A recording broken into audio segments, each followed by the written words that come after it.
PC versus console, it's one of gaming's greatest rivalries.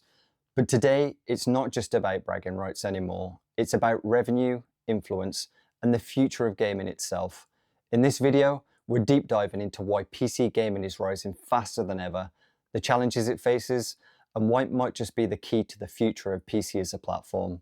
Stick around, because the battle for dominance is heating up, and the outcome could change gaming forever.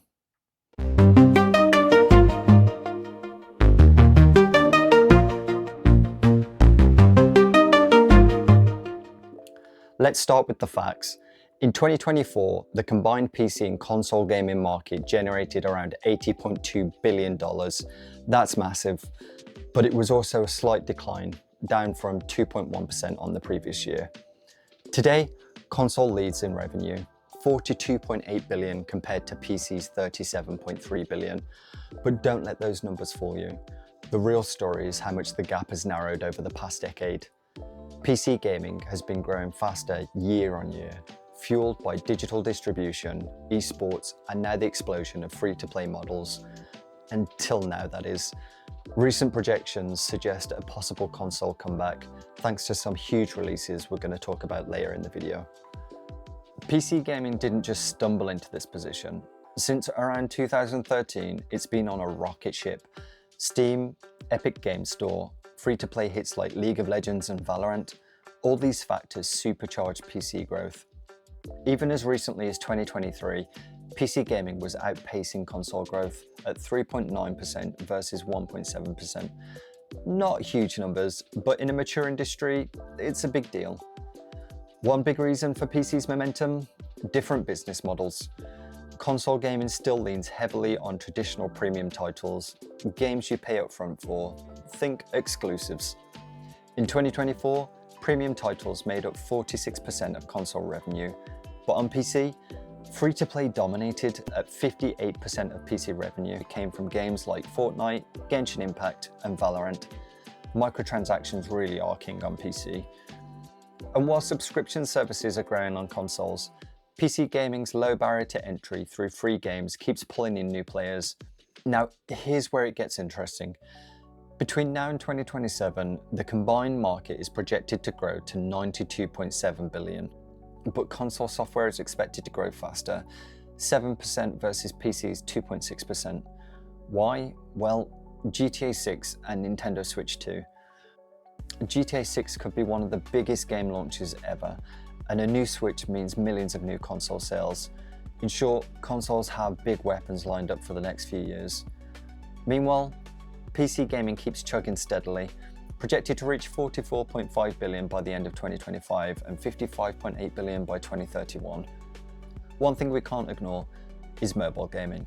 It still makes more than both PC and console combined at a staggering $108 billion in 2024 alone. That's why companies like Microsoft, Sony, and Nintendo are becoming more platform agnostic. They want players wherever they are. Console, PC, mobile, or cloud, they don't care. And player habits reflect that too. Players now stick to just a few core games, Fortnite, Minecraft, Call of Duty, for example. Cross-platform play is expected, not a bonus.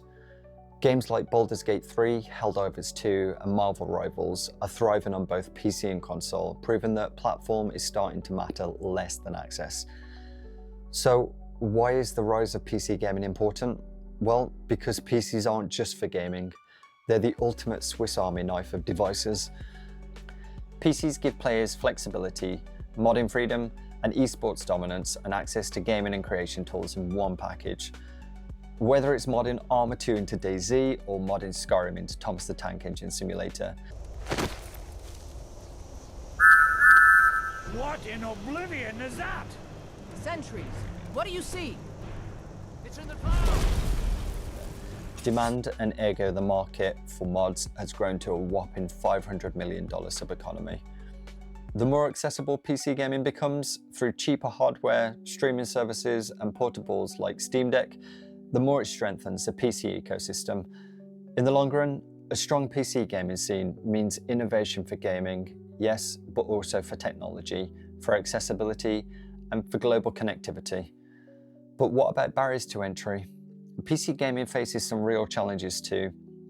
top-end GPUs cost on average $2,500, that's just one component of many needed to run a gaming rig.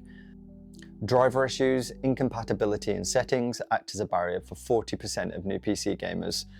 Security risks like hacking and cheating in competitive games cost the industry $1.5 billion a year. Accessibility compared to plug-and-play consoles is a problem. Consoles have always had broad appeal for their simplicity and low cost.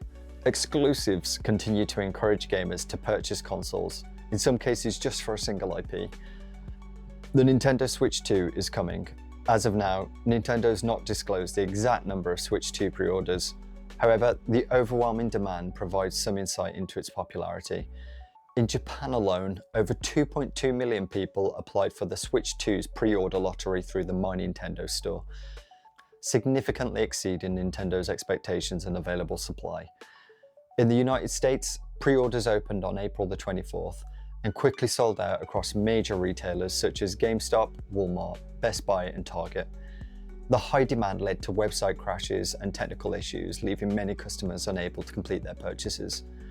What's more, Switch 2 is set to massively outsell handheld PCs like Steam Deck. As long as consoles continue to innovate, they're here to stay. In the end, gamers win. More competition means better games, better hardware, and better experiences for everyone. And that's what matters most. Console or PC, the future of gaming looks bright and more connected than ever. So are you team PC or team console or just team gamer?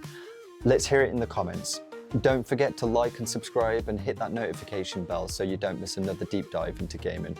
Thanks for watching.